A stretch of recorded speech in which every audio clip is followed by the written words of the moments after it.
travaille aujourd'hui sur l'évangile de Matthieu chapitre 3, du verset 1 à 12.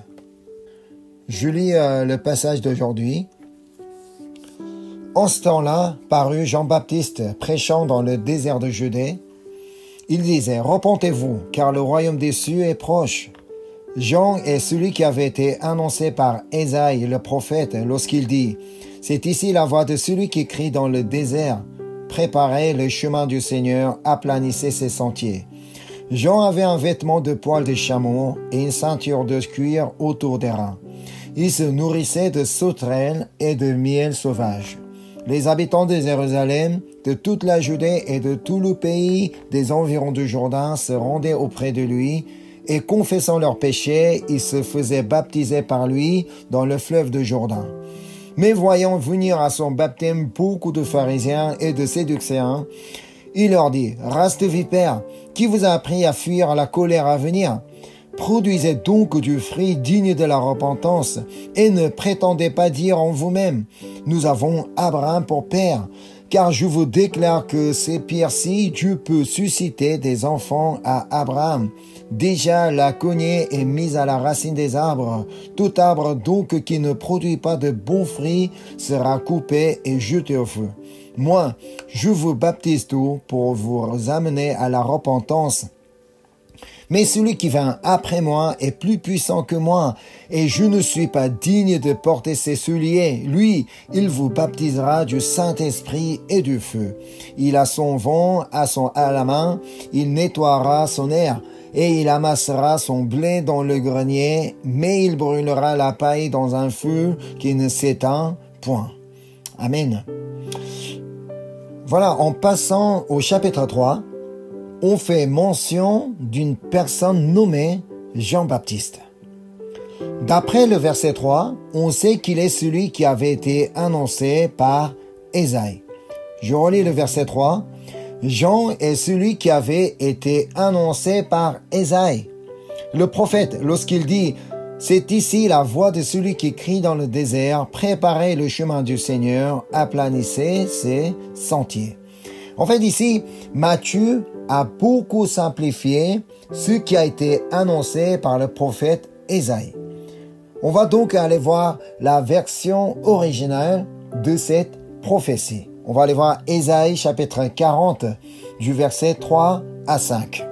Une voix crie, « Préparez au désert le chemin de l'Éternel, aplanissez dans les lieux arides une route pour notre Dieu.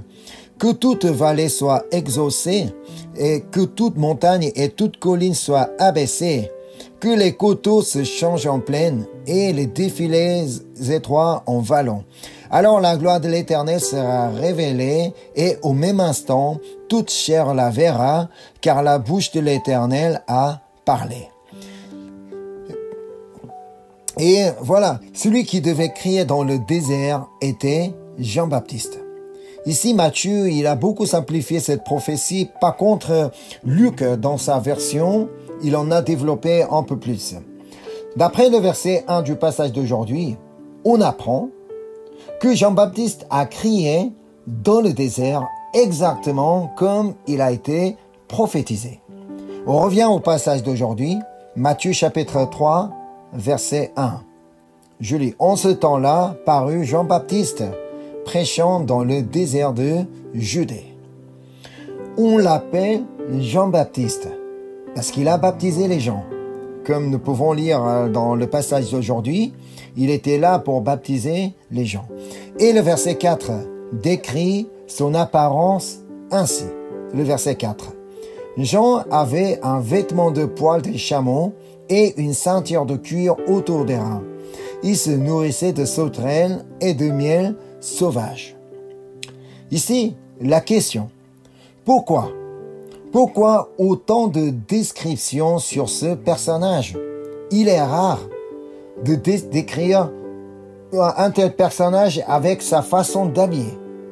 Autrement, pourquoi Matthieu consacre un verset en entier pour décrire son apparence comme quoi il avait un vêtement de poil de chameau et une ceinture de cuir autour des reins? Et encore, comme quoi il se nourrissait de sauterelles et de miel sauvage. À quoi bon de savoir? Il est libre de s'habiller comme il veut. Il peut manger tout ce qu'il veut. Mais pourquoi autant de précision sur sa façon d'habiller et ce qu'il mangeait?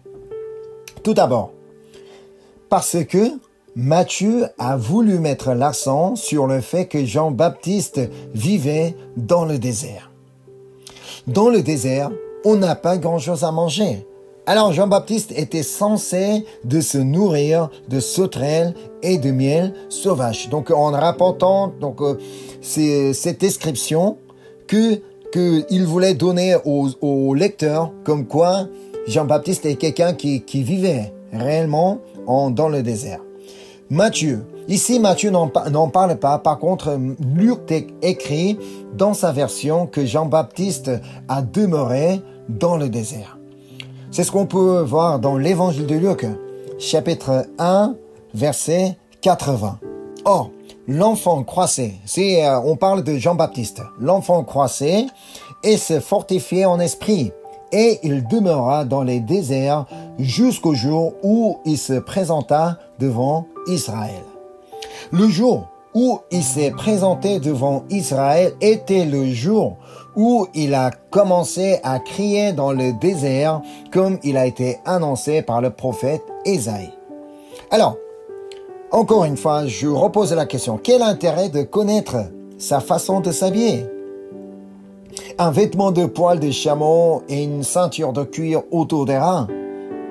Ça a aussi été une manière de dire qu'il vivait dans le désert, mais il avait un but de faire rappeler un personnage de l'Ancien Testament.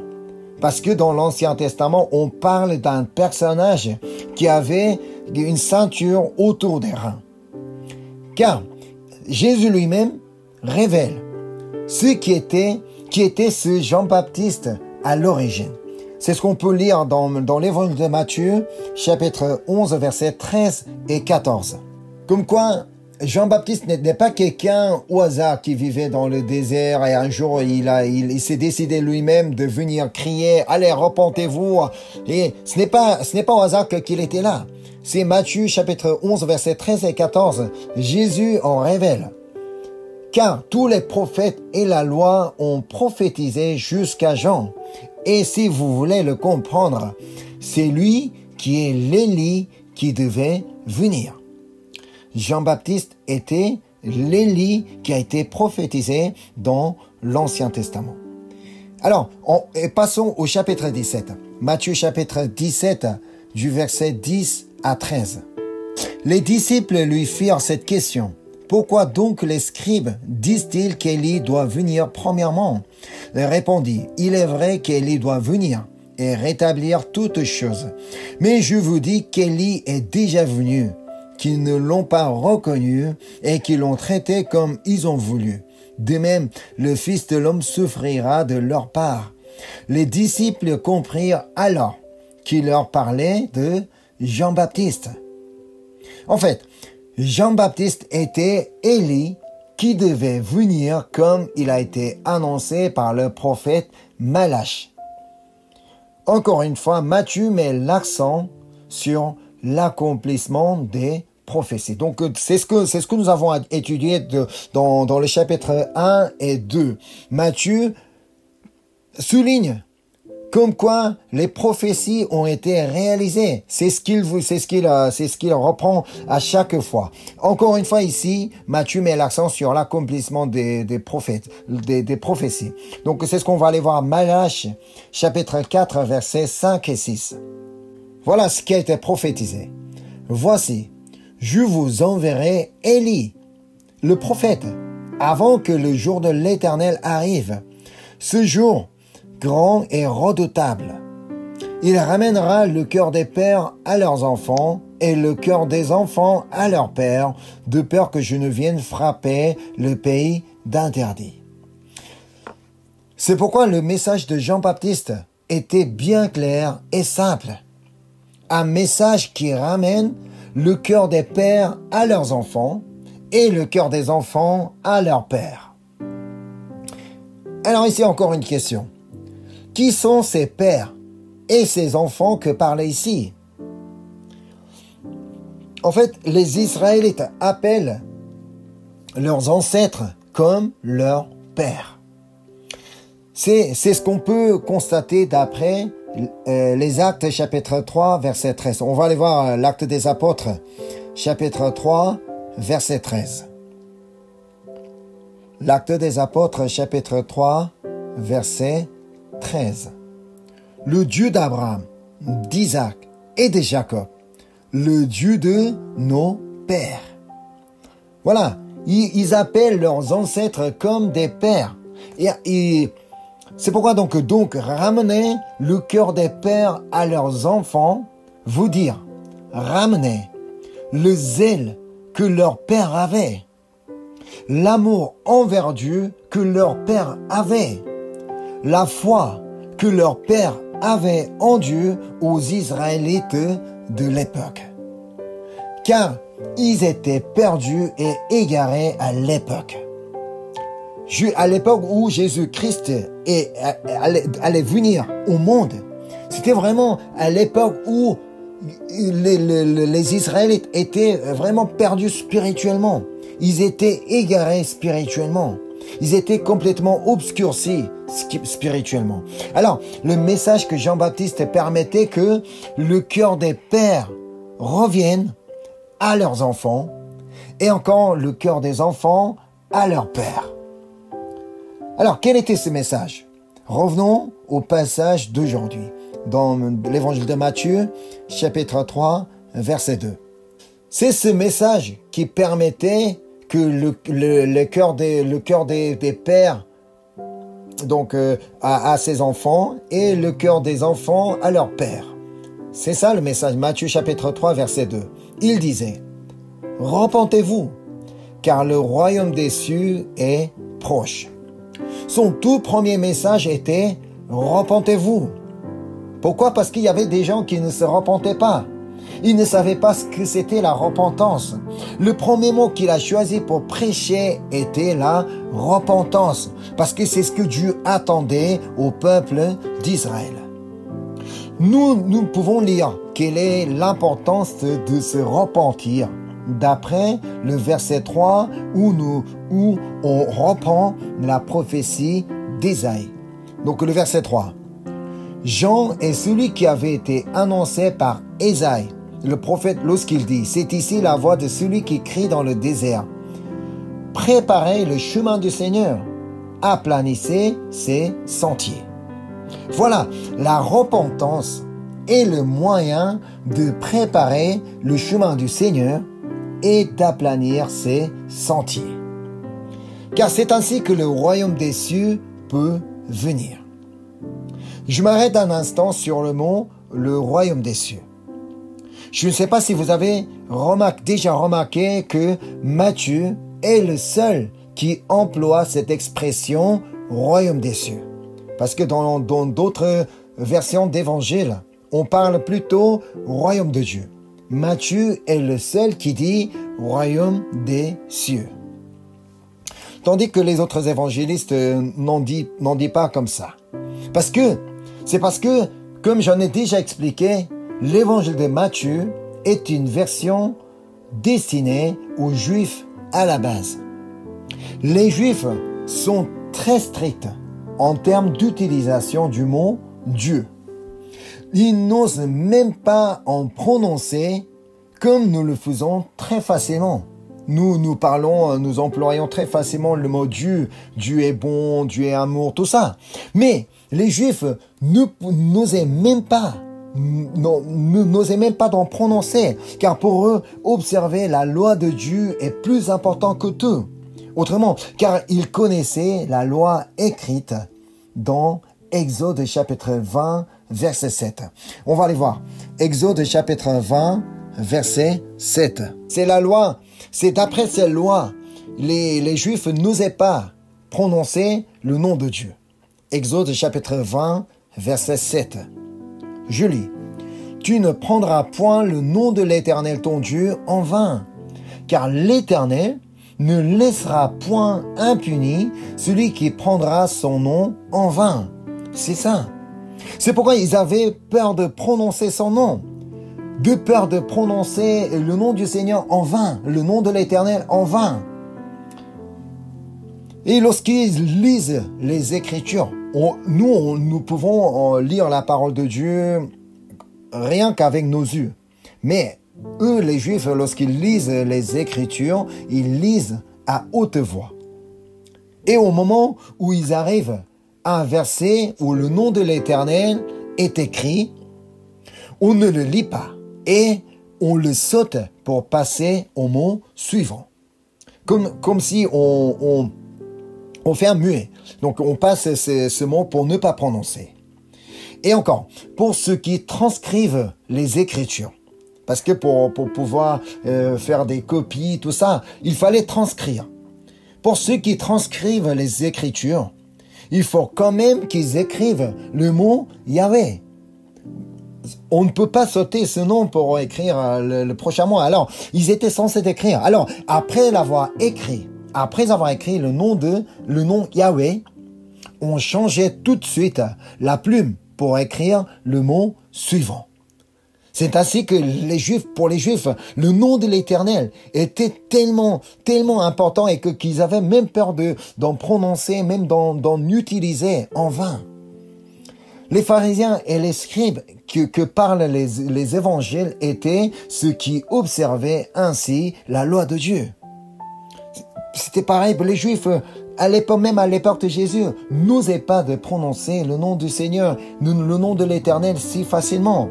C'est la raison pour laquelle Matthieu dit « royaume des cieux » pour ne pas gêner ses lecteurs juifs, plutôt que le royaume des cieux, car cela revenait au même. Le royaume des cieux, le royaume de Dieu, c'est pareil. Alors, qu'est-ce que le royaume des cieux? Ou bien, où est le royaume des cieux? Ça peut être la question. Qu'est-ce que le royaume des cieux? Et où est le royaume des cieux?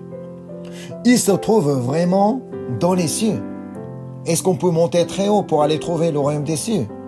Et encore, il est comme le royaume que nous connaissons généralement. Un royaume où il y a le roi, où il y a du peuple. Ici, pourquoi Jean-Baptiste dit que le royaume des cieux est proche? Parce que Jean-Baptiste, il crie, « Repentez-vous, car le royaume des cieux est proche. » En fait, il n'est pas difficile de comprendre ce qu'est le royaume des cieux par le que Jean-Baptiste.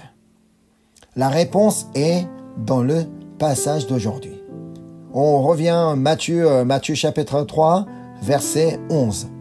Moi, je vous baptise d'eau pour vous amener à la repentance, mais celui qui vient après moi est plus puissant que moi, et je ne suis pas digne de porter ses souliers. Lui, il vous baptisera du Saint-Esprit et de feu. Celui que présente Jean-Baptiste comme celui plus puissant que lui est Jésus. Alors, préparez le chemin du Seigneur, vous dire, préparer son cœur afin que Jésus puisse venir en lui. Mais pour que Jésus vienne en son cœur, il fallait d'abord aplanir ses sentiers. Et aplanir ses sentiers n'est possible que par la repentance. Qu'est-ce que la repentance? D'après vous, qu'est-ce que la repentance? La réponse est également dans le passage d'aujourd'hui. Je relis les versets 5 et 6. Les habitants de Jérusalem, de toute la Judée et de tout le pays des environs du Jourdain se rendaient auprès de lui. Et confessant leurs péchés, ils se faisaient baptiser par lui dans le fleuve de Jourdain. La repentance, c'est d'abord confesser ses péchés. Autrement, reconnaître qu'il est le pécheur. Et encore, la repentance est le changement de direction. En fait, faire baptiser par quelqu'un est une manière de déclarer publiquement que j'ai changé ma direction. En fait, celui qui est baptisé, là, il est baptisé devant les autres, devant tout le monde. Comme quoi, c'est une manière de déclarer publiquement, regardez-moi. Moi, j'ai décidé de changer ma direction. C'est une prise de conscience que Galates chapitre 2 verset 20 est ma confession de foi. On va aller voir Galates chapitre 2 verset 20. J'ai été crucifié avec Christ et si je vis, ce n'est plus moi qui vis, c'est Christ qui vit en moi. Si je vis maintenant dans la chair, je vis dans la foi au Fils de Dieu qui m'a aimé et qui s'est livré lui-même pour moi. C'est ça, c'est une prise de conscience que cette confession est la mienne. C'est ce que j'appelle le changement de direction. On peut comprendre le changement de direction sous deux aspects différents. Premièrement, ça peut désigner une modification de la trajectoire ou du chemin.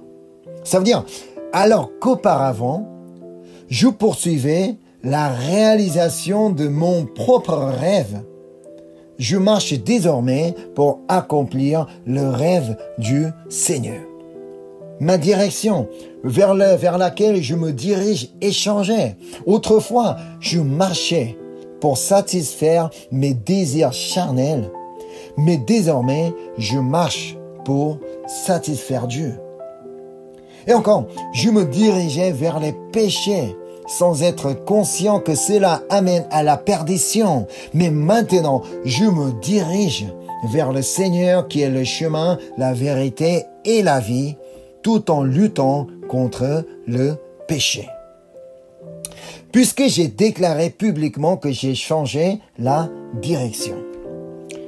Parce que comme j'en ai déclaré devant tout le monde, là, j'ai la responsabilité. C'est pourquoi je change ma direction. Alors qu'avant, je marchais vers le péché aussi facilement, sans savoir que c'était le péché et que ça ne me posait pas de problème que je commets des péchés. Mais maintenant, tant que j'ai changé ma direction, alors je ne marche pas vers les péchés, mais je marche vers le Seigneur, vers la volonté de Dieu. Et deuxièmement, le changement de direction signifie un changement au niveau des responsables ou de la gestion. Parfois, devant les restaurants ou devant les boutiques, on peut voir les affiches comme quoi changement de direction. Ça veut dire le directeur est changé. Et voilà, le gérant est changé. Oui, pour que le royaume des cieux vienne en moi, il faut absolument ce changement de direction. Jusqu'à maintenant, je régnais sur ma propre vie comme son maître et son roi, mais désormais, je dois y installer le Seigneur sur ce trône. Ça veut dire, il faut qu'il y ait une transition de souveraineté dans ma vie. Il faut absolument cette transition de souveraineté dans ma vie. Cela veut dire qu'on doit remettre la souveraineté de notre vie entre les mains de Dieu. Autrement, changement de gouvernement. Jusqu'à aujourd'hui, c'était moi le roi de ma vie, le maître de ma vie. Mais non, à partir de maintenant, étant donné que la direction est changée, ce n'est plus moi qui règne sur moi. Puisque j'ai déclaré publiquement que j'ai changé la direction, que maintenant que ma direction doit absolument changer. Ce n'est plus moi qui prends cette place. C'est ainsi que le royaume de Dieu peut venir en moi. Ce n'est pas comme ça que Seigneur, que ton règne vienne en moi, en disant que c'est là que le règne de Dieu, le royaume de Dieu peut venir en nous. Il faut ce changement de direction. À partir du moment où Dieu règne sur moi, ma vie devient son royaume. Tant que je reste sur le trône, moi-même je reste sur le trône, le royaume de Dieu ne peut pas venir en moi. Alors que parce que c'est mon royaume, ce n'est pas le royaume de Dieu. Pour que le royaume de Dieu soit en moi, il faut que ce soit le règne de Dieu. Ésaïe chapitre 40, versets 10 et 11 nous disent à quoi il est bon que le Seigneur règne sur nous. Voici le Seigneur, l'Éternel vient avec puissance, et de son bras il commande. Voici le salaire est avec lui, et les rétributions le précèdent. Comme un berger, il paîtra son troupeau. Il prendra les agneaux dans ses bras et les portera dans son sein. Il conduira les brebis qui allaitent. Oui, notre roi, celui qui gouverne, qui règne sur nous, est comme un berger qui prend soin de ses brebis. Souvenez-vous le cantique de David. L'Éternel est mon berger, je ne manquerai de rien. Tant que je reste mon propre moi-même, le berger de moi-même, tout va me manquer.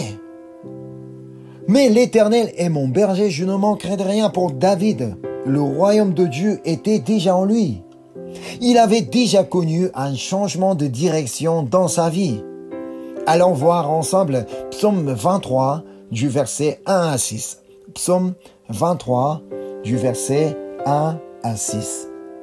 L'Éternel est mon berger, je ne manquerai de rien. Il me fait reposer dans de verts pâturages. Il me dirige près des eaux paisibles. Il restaure mon âme. Il me conduit dans les sentiers de la justice à cause de son nom. Quand je marche dans la vallée de l'ombre de la mort, je ne crains aucun mal car tu es avec moi. Ta houlette et ton bâton me rassurent. Tu dresses devant moi une table en face de mes adversaires. Tu ondules ma tête et ma coupe déborde. Oui, le bonheur et la grâce m'accompagneront tous les jours de ma vie et j'habiterai dans la maison de l'Éternel jusqu'à la fin de mes jours. Amen. Il est donc essentiel de se repentir. Sans la repentance, rien ne se passera dans notre vie. Une fois, Jésus prend la place du roi. Ma vie deviendra son royaume.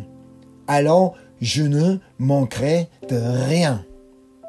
Car il me fera reposer dans de verts pâturages et me dirigera près des eaux paisibles. Et encore mon roi restaurera mon âme et me conduira dans les sentiers de la justice. Et dans la vallée de l'ombre de la mort, c'est mon roi qui me protégera. Et mon roi dressera devant moi une table en face de mes adversaires et oindra d'huile ma tête jusqu'à ce que ma coupe déborde. Ainsi, le bonheur et la grâce m'accompagneront tous les jours de ma vie et j'habiterai dans la maison de l'Éternel jusqu'à la fin de mes jours. Amen. Mais ce n'est possible qu'à celui qui a confessé ses péchés et à celui qui a changé la direction. Ça ne se passe pas à tout le monde. C'est uniquement à celui qui a confessé ses péchés et à celui qui a changé la direction. Ça veut dire à celui qui s'est repenti. Et ça ne doit pas s'arrêter là. Ce n'est pas parce qu'on a déjà confessé ses péchés une fois et que j'ai dit que voilà, maintenant je suis baptisé et que j'ai changé ma direction, que ça va s'arrêter là. Non. Parce que nous devons continuellement produire du fruit digne de la repentance. Dans le passage d'aujourd'hui, nous pouvons lire que Jean-Baptiste reproche sévèrement les pharisiens et sadducéens. On revient au passage d'aujourd'hui, Matthieu chapitre 3, versets 7 à 10. Mais voyant venir à son baptême beaucoup de pharisiens et de sadducéens, il leur dit, race de vipères, qui vous a appris à fuir la colère à venir?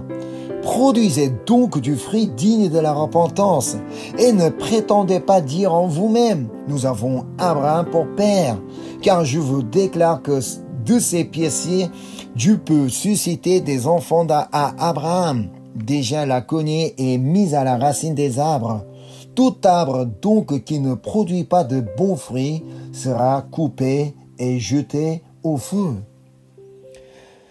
Faire semblant de se repentir ne marche pas devant notre Seigneur. Personne ne peut tromper Dieu. Dieu connaît notre cœur. Dieu connaît si on est sincère ou pas. Même après avoir repenti, on peut encore changer la direction. C'est pas parce qu'on est baptisé à l'église que tout le monde était là, tout le monde a regardé, tout le monde a béni, que je peux pas forcément dire que ma direction est complètement changée. Peut-être ce jour-là, ma direction pouvait être changée, mais encore le lendemain, ma direction peut changer à nouveau. Dans ce cas, on ne pourra pas produire du fruit digne de la repentance. Ça veut dire, tant que nous avons pris la décision de changer la direction, nous devons faire tous nos efforts afin de suivre la voie du Seigneur. Nous avons changé la direction, c'est à partir de ce moment-là, nous devons continuellement suivre la voie du Seigneur, suivre la loi du Seigneur. Mais nous-mêmes, il est difficile, voire même impossible de produire du fruit digne de la repentance. Nous-mêmes, ce n'est pas possible. C'est pourquoi Jean-Baptiste souligne l'importance de recevoir le baptême du Saint-Esprit. C'est ce qu'on peut lire dans Matthieu chapitre 3, verset 11. Le verset 11 du passage d'aujourd'hui. « Moi, je vous baptise pour vous amener à la repentance. Mais celui qui vient après moi est plus puissant que moi, et je ne suis pas digne de porter ses souliers. Lui, il vous baptisera du Saint-Esprit et de feu. » Si nous sommes connectés ce soir, c'est parce que nous croyons tous en Jésus-Christ et que nous confessons tous que Jésus est le Seigneur.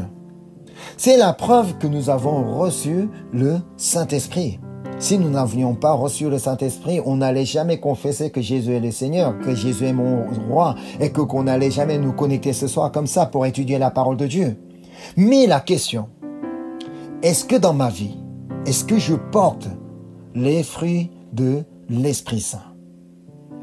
Allons voir Galates chapitre 5 pour voir quels sont les fruits de l'Esprit Saint. Galates chapitre 5, du verset 22 à 25. Je lis le passage. « Mais le fruit de l'Esprit, c'est l'amour, la joie, la paix, la patience, la bonté, la bénignité, la fidélité, la douceur et la tempérance. La loi n'est pas contre ces choses. Ceux qui sont à Jésus-Christ ont crucifié la chair avec ses passions et ses désirs. Si nous vivons par l'Esprit, marchions aussi selon l'Esprit. » Ce sont les fruits que peuvent porter ceux qui vivent par l'Esprit et qui marchent aussi selon l'Esprit Saint. Nous-mêmes, nous ne pouvons pas porter ces fruits. Ce sont donc les fruits que nous pouvons porter en observant la parole de Dieu. C'est en mettant en pratique la parole de Dieu que nous pouvons porter l'amour, la joie, la paix, la patience, la bonté, la bénignité, la fidélité, la douceur et la tempérance. Pour pouvoir mettre en pratique la parole de Dieu, il nous faut un effort constant avec l'aide du Saint-Esprit. Ça veut dire, nous devons constamment lire la parole de Dieu afin de connaître ce que nous devons mettre en pratique, ce que nous devons faire en tant qu'un chrétien repenti, en tant qu'une personne qui a changé la direction, ce que nous devons mettre en pratique et prier pour en réaliser avec l'aide du Saint-Esprit. Lorsque nous prions Dieu, Seigneur, oh Saint-Esprit, aide-moi afin que je puisse continuellement mettre en pratique ta parole, Seigneur. Afin que je puisse suivre ton chemin, Seigneur. C'est dans la prière que nous pouvons demander l'aide au Saint-Esprit. C'est ainsi que nous allons pouvoir produire du fruit digne de la repentance. Si vous désirez que le royaume des cieux soit en vous, repentez-vous. Donc, continuez à confesser vos péchés et à suivre la direction que vous avez prise. Le Saint-Esprit est déjà là pour nous aider. Le Saint-Esprit est là pour nous aider, pour nous guider, pour nous apprendre ce qu'on a à faire. Nous n'avons qu'à lui demander de l'aide et suivre sa guidance. Il ne faut jamais prendre la place du roi soi-même. Il faut laisser cette place à notre Seigneur. Seigneur, c'est toi qui es le roi. Alors, je veux t'écouter, Seigneur. Je vais faire ce que tu me dis de faire. Je vais observer tes lois, Seigneur. Je vais observer tes commandements. Je vais faire ce que tu me dis de faire. Ainsi, nous pourrons produire du fruit digne de la repentance et nous ne serions pas coupés et jetés au feu. Il serait vraiment malheureux qu'un chrétien soit coupé et jeté au feu. C'est parce que ce chrétien garde la place du roi sur lui-même. Si on est roi de nous-mêmes, si on est maître de nous-mêmes, le royaume de Dieu ne peut pas venir en nous. Ce n'est pas possible. C'est uniquement en laissant la place au Seigneur Jésus que le royaume de Dieu peut venir en nous.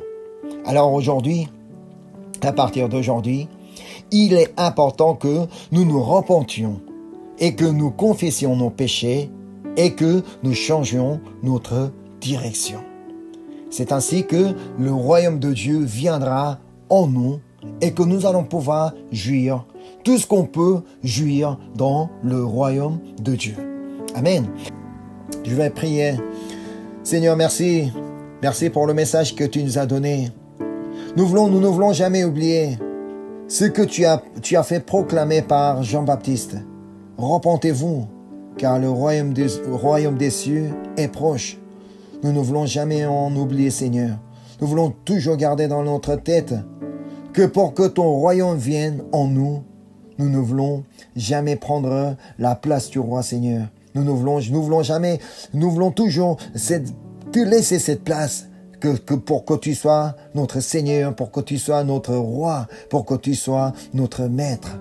Et que nous voulons toujours te suivre, Seigneur, en toutes circonstances. Et que nous voulons, tant que nous avons déjà changé cette direction, nous allons continuellement suivre cette direction, toujours en confessant nos péchés, en nous repentant. Donc nous ne voulons jamais nous diriger vers les péchés, mais nous voulons nous diriger vers toi, Seigneur. Et que ton règne vienne sur chacun de nous. Merci encore une fois pour ta parole, pour le message que tu nous as donné, pour ta grâce. Je te prie au nom du Seigneur Jésus-Christ. Amen.